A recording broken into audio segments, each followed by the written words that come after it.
All you need to understand the market today in a nutshell. This is Market Today by N3WS. All right, so we're diving right in today, folks. Get ready for Boeing, big tech, even a little pre-election buzz. You know, the usual stuff. Ready to go deep. Always up for a deep dive. Yeah. Especially with all the headlines swirling around these days. Exactly. And speaking of headlines, we've got to start with this whole Boeing and Machinists union standoff. This isn't your everyday contract negotiation, is it? Not at all. Yeah. This one's got some real drama brewing, and to understand why, we need to zoom out a bit. Look at the bigger power dynamics at play. Okay, I like where you're going with this. So the latest is that Boeing's calling their offer best and final, but the union's not exactly playing ball. Yeah, and the way Boeing's handling this is interesting. Going public with the offer, bypassing the usual back and forth, that's a power move for sure. Trying to sway public opinion their way. And the union's pushing right back, calling it disrespectful and making it clear this is about way more than just dollars and cents. Exactly. This is about respect, about the future of how they negotiate with Boeing. The union's statement uses words like solidarity. They're worried that conceding now weakens them down the line. So one contract negotiation is actually about the entire future of how Boeing and its workforce will, coexist. You got it. And this is where things get really interesting. Analysts are saying this strike could cost Boeing billions if it drags on. So the pressure's on both sides. Yikes, talk about a high-stakes game of chicken. All right, well, let's move from the factory floor to, the world of plastic. We got to talk about Visa. They're in hot water again, this time with the Department of Justice. Another antitrust lawsuit. Seems like we can't go a week without another tech giant facing scrutiny, right? But this Visa case, it really gets to the heart of how these companies try to leverage their power in the market. Okay, so break it down for those of us who don't have law degrees. What's the accusation against Visa? What does antitrust even mean in plain English? Basically, antitrust laws are there to prevent monopolies. One company getting so big, so dominant, that they can dictate the rules of the game. That means less competition, potentially higher prices for us. And that's what Visa's being accused of, flexing their muscles a bit too much. That's the gist of it, yeah. The Department of Justice is saying Visa's using its size, its dominance in the payments industry, and think about how many places take Visa to muscle out competitors and keep those transaction fees high. You know, those little fees that businesses get charged every time you swipe your card? Oh, I know them well. And wait, didn't Visa just back out of a settlement with MasterCard over very similar accusations? They did, which makes this even more intriguing. One analyst suggested Visa might be playing the long game here, stalling, waiting to see what happens with the U.S. election. Whoa, really? So they're betting on a change in the political winds. That's next-level strategizing right there. What are they hoping will happen? Well, it's all about who's in power, right? Maybe hoping for an administration that's a little more lenient on big business, less likely to go after them with antitrust regulations. Or maybe they're hoping a new administration just has different priorities altogether. It's a gamble, but the potential payoff for Visa, huge. Talk about high stakes, right? But high stakes seems to be Elon Musk's standard operating procedure. Speaking of, can we talk about him getting sued by Don Lemon? Because why not throw a little celebrity lawsuit drama into the mix? Gotta love a good Silicon Valley showdown, especially when it involves these kind of personalities. Musk, Lemon.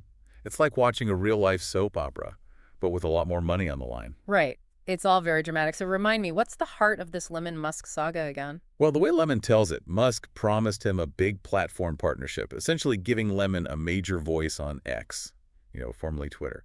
But then, after Lemon interviewed Musk and it got a little, shall we say, tense, the deal apparently fell apart. Ouch. Someone's got a bruised ego. Though, maybe not who you'd expect. But it's interesting, right? Because it gets to how power works in these spaces. It's about influence, about who's in, who's out. Exactly. Both Musk and Lemon, they've got huge platforms, but who needs the other one more? That's the question.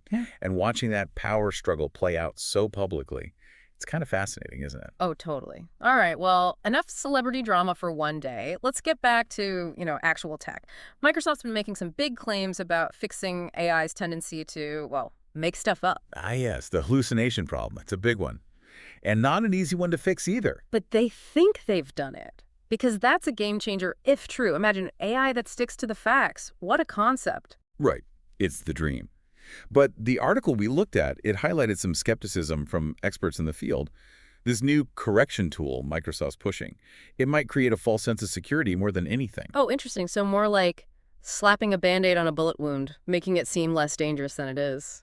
Good analogy. Yeah. Because the thing is, AI making stuff up, it's not malicious, right? Huh? It's just how these models learn. Mm. They're fed tons of data. They look for patterns, make predictions, but they don't actually get the nuances of, well, reality. So they're like that friend who repeats something they heard without checking if it's true. Except this friend is, writing our news articles. Wait, AI is being used in journalism now? It is. And in healthcare. Yeah. And finance. Which is why this whole accuracy issue is so important. We're integrating AI into all these critical fields, but as you said, it's not perfect. So how much should we rely on it? And who's responsible when those inevitable mistakes happen? Right, because if the experts are saying, hey, be careful with this thing, that's not exactly confidence-inspiring when it comes to, like, our health or our money. It's a trade-off. Huge potential benefits, but real risks too. And this goes back to power dynamics. Who controls how this tech is developed, how it's used? These are things we need to be thinking about right now. It's a lot to unpack, but that's kind of what we do here, right? Speaking of complex issues, maybe with a little less existential dread, let's talk about Meta. With the election heating up, you'd think they'd be front and center. But they're being awfully quiet, aren't they? It's weird, right?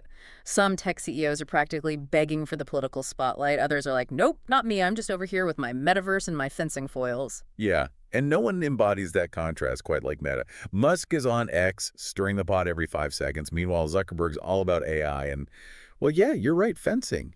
Strange times. Fencing. I still want to hear that story later. But seriously, with the U.S. election so close, you'd think Meta would be, gearing up, especially after all the heat they've taken. But everything we're reading says they're trying to, downplay their role this time around, de-emphasizing politics, they call it. But can a company that big actually do that? That's the question, isn't it? And it goes right back to power dynamics. Meta knows they've got a ton of influence on what people see, what they talk about, their algorithms, how they moderate content, even just how they show us news. Mm-hmm. It all has real-world consequences. Totally. So many people get their news from Facebook, Instagram. Yeah. It's a huge responsibility. And let's be real, Meta hasn't exactly aced the whole election integrity thing in the past. Yeah, not their best report card. And I think that plays into what they're doing now. They've had lawmakers breathing down their necks, accusations of bias from both sides, and at the end of the day, they're a business. Bad press hurts. So this whole de-emphasizing thing, is it just them trying to protect themselves, hoping everyone forgets about the past if they stay quiet enough?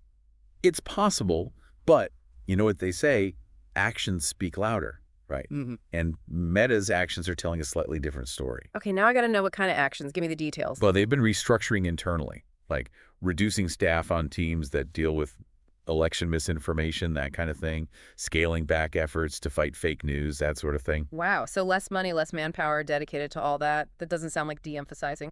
More like, I don't know if ignoring is the right word, but It's definitely not neutral. Exactly. And that's why it matters. You can't just sit this one out when you're as big as Meta, not when so much is at stake.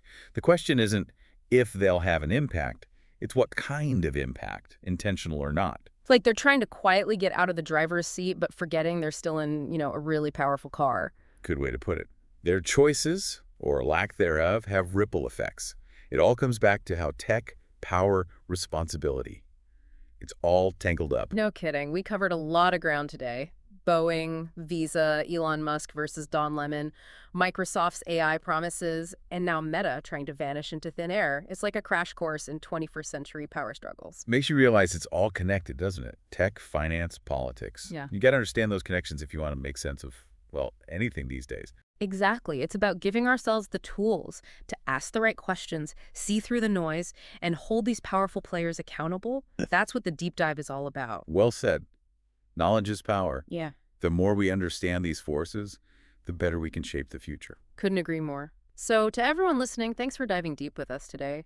Remember, it's not about getting overwhelmed. It's about getting empowered. If you're ready for more, you know where to find us. Until next time, stay curious, stay informed, and we'll see you on the next deep dive.